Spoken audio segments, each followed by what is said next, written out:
আজ আমরা শুনব কিভাবে হযরত আদম আলাইহিসসালামকে জান্নাত থেকে পৃথিবীতে নামিয়ে আনা হলো এবং এখান থেকেই মানব জীবনের এক নতুন যাত্রা শুরু হলো। গন্ধম খাওয়ার পর হযরত আদম আলাইহিসসালামকে সিলন দ্বীপে নামানো হয়েছিল, আর মা হাওয়া আলাইহিসসালামকে নামানো হয়েছিল জেদ্দা নামে শহরে। শয়তানের এই চালে ময়ূর এবং সাপও তাকে সাহায্য করেছিল। তাই আল্লাহ তাআলা ময়ূরকে ডাকলেন, বললেন, হে মোর, তোমার অপরাধ অনেক বড়।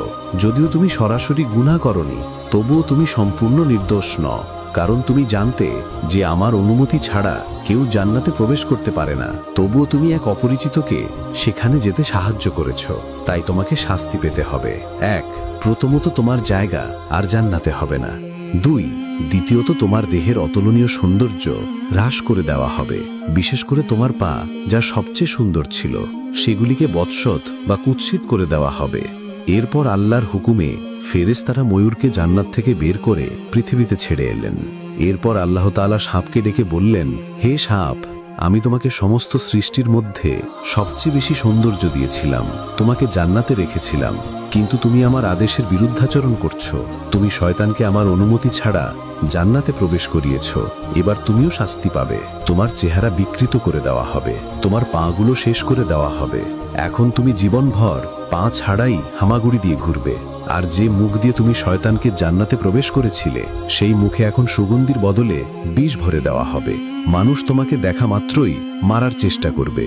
এরপর আল্লাহর হুকুমে ফেরেশতারা সাপকেও জান্নাত থেকে বের করে পৃথিবীতে ছেড়ে এলেন। এখন জান্নাত থেকে বেরিয়ে হযরত আদম আলাইহিসসালাম সন্দ্বীপের মরুভূমিতে এবং বিবি হাওয়া আলাইহিসসালাম জেদ্দা শহরে নামলেন। চারদিকে অন্ধকার, না কোনো মানুষ, না কোনো শব্দ নেই।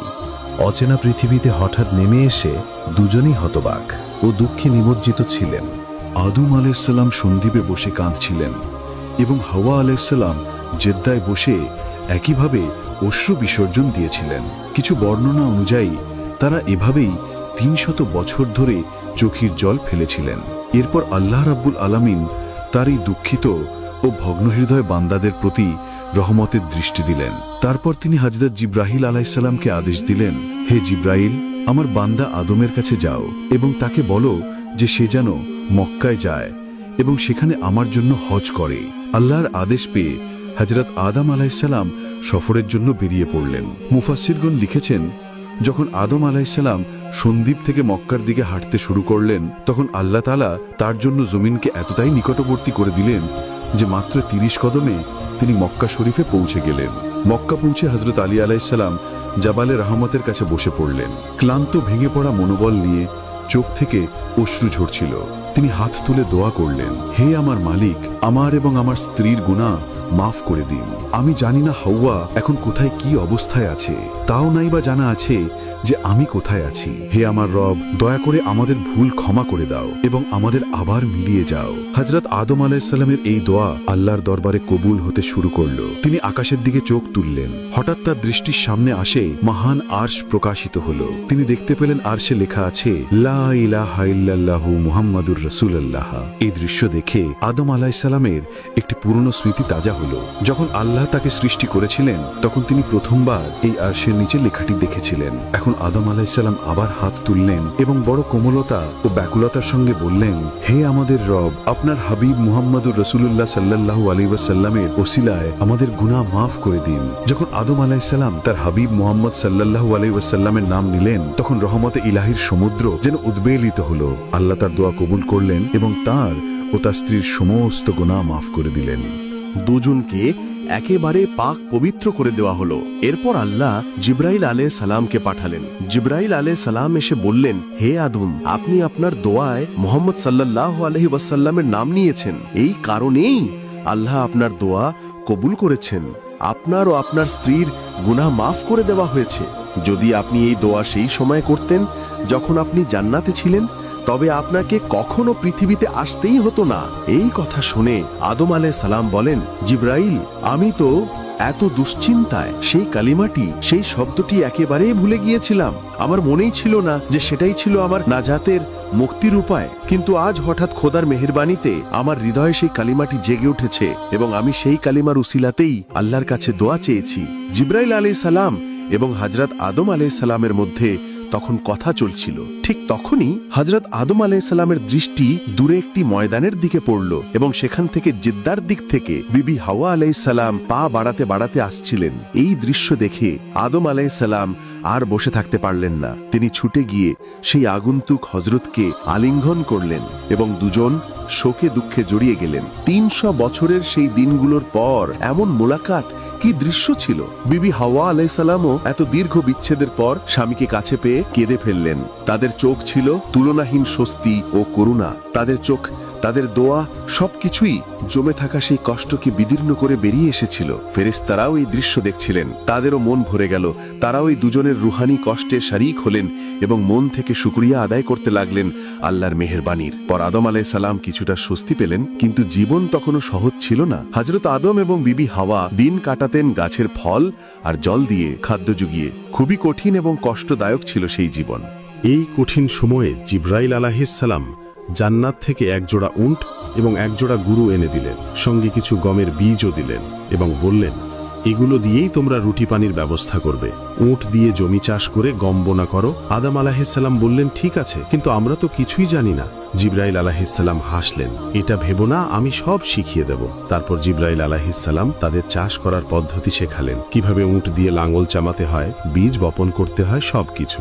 গমের দানা মাটিতে ফেলার 7 ঘন্টার মধ্যেই আদম আলাইহিসসালাম ফসল কেটে ফেললেন। এরপর গম থেকে তুষ বা ভুসি ছাড়ানো, তা পেষণ করে আটা তৈরি করা এবং রুটি মাখার পদ্ধতি বিবি হাওয়া আলাইহিসসালামকে শেখানো হলো। কিন্তু রুটি শেখার জন্য আগুনের অভাব ছিল। ঠিক তখনই জিবরাইল আলাইহিসসালাম আল্লাহর হুকুমে দোজখ বা জাহান্নাম থেকে হালকা একটু ধোঁয়া নিয়ে এলেন।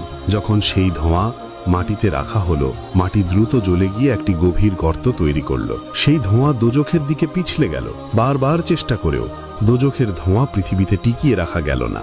তখন আল্লাহ বললেন, হে জিবরাইল, এই আগুন পৃথিবীতে ততক্ষণ থাকবে না যতক্ষণ না তুমি একে রহমতের মাধ্যমে, অর্থাৎ রহমতের নদীতে ধুয়ে না আনো। জিবরাইল আলাইহিসসালাম সেই ধোঁয়া 7 বার রহমতের নদীতে ধুলেন এবং তারপর পৃথিবীতে আনলেন। তখনই সেটি তার আসল গরম বাতাসরূপী আগুন হয়ে স্থায়ী হলো এবং রুটি সেকার মতো উপযোগী হলো। আর এভাবে আল্লাহর রহমত, ফেরেশতাদের সাহায্য এবং জ্ঞান ও নির্দেশনার মাধ্যমে হযরত আদম আলাইহিসসালাম ও বিবি হাওয়া আলাইহিসসালাম জীবনের প্রথম জীবিকার পথ শিখলেন। এটি সেই পথ যে পথে মানুষের যাত্রা এগিয়ে চলল বিপদ মুসিবত। এরপর রহমতের পর এবং অন্যদিকে শয়তান পৃথিবীতে হযরত আদম আলাইহিসসালামকে দ্বিতীয়বারও কোনোভাবে ক্ষতিগ্রস্ত করতে সফল হতে পারল না, বরং যখনই সে হযরত আদম আলাইহিসসালামকে ধোঁকা দেবার চেষ্টা করেছে, তখনই সে নিজেই বারবার মুশকিলে পড়েছে। অবশেষে আল্লাহ তাআলা হযরত আদম ও বিবি হাওয়া আলাইহিসসালামকে নির্দেশ দিলেন যে তারা যেন এখন শান্তি ও স্বস্তির সঙ্গে পৃথিবীতে বসবাস করেন। দুজন আল্লাহর আদেশ অনুযায়ী সেখানে থাকা শুরু করলেন এবং সেখান থেকেই তাদের সন্তানের ধারা শুরু হলো। আল্লাহ তার কুদরতের এই বিধান ছিল যে বিবি হাওয়া একবারে 2টি সন্তান জন্ম দিতেন, একটি পুত্র এবং একটি কন্যা। এবং সেটাই ছিল হিকমত যে এক জোড়া ছেলে অন্য জোড়ার মেয়ের সাথে বিবাহ করবে এবং অন্যজন জোড়ার ছেলে প্রথম জোড়ার মেয়ের সাথে বিবাহ করবে। যে প্রথম জোড়াটি জন্মালো সেই ছেলের নাম ছিল কাবিল এবং মেয়ের নাম ছিল আকলিমা। আকলিমা ছিল অত্যন্ত সুন্দরী এবং রূপবতী। এরপর দ্বিতীয় জোড়ায় ছেলে হলো হাবিল এবং মেয়ে সাজ্জা। সাজ্জা আকলিমার মতো ততটা সুদর্শন ছিল না। এভাবে বিবি হাওয়া আলাইহিসসালাম প্রতি বছর একটি করে জোড়া জন্ম দিতে লাগলেন। আর ইতিহাসে পাওয়া যায় যে হযরত আদম আলাইহিসসালাম এবং বিবি হাওয়ার 180 জোড়া সন্তান জন্মগ্রহণ করেছিল। যখন প্রথম 2 জোড়া বড় হলো, তখন আল্লাহ তাআলার পক্ষ থেকে হুকুম আদেশ এলো যে তাদের বিবাহ সম্পন্ন করতে হবে। হযরত আদম আলাইহিসসালাম তাদের ডাকলেন এবং বললেন, আল্লাহ তাআলার হুকুম অনুযায়ী এখন তোমাদের নিকাহ হবে এবং এর পদ্ধতি হলো প্রথম জোড়ার ছেলে দ্বিতীয় জোড়ার মেয়ের সাথে এবং দ্বিতীয় জোড়ার ছেলে প্রথম জোড়ার মেয়ের সাথে নিকাহ করবে, অর্থাৎ কাবিলের নিকাহ সাজ্জার সাথে এবং হাবিলের নিকাহ আকলিমার সাথে। এটি শুনে কাবিল অস্বীকার করে বসলো। সে বলল, না, আমি আমার আপন বোন আকলিমাকেই বিয়ে করব, সাজ্জাকে নয়। হযরত আদম আলাইহিসসালাম বললেন, এটা আল্লাহ তাআলার হুকুম। সহোদর ভাই বোন একে অপরের সাথে বিবাহ করতে পারে না, তুমি আকলিমাকে বিবাহ করতে পারো না। কিন্তু কাবিল জেদ করতে লাগলো। সে বলল,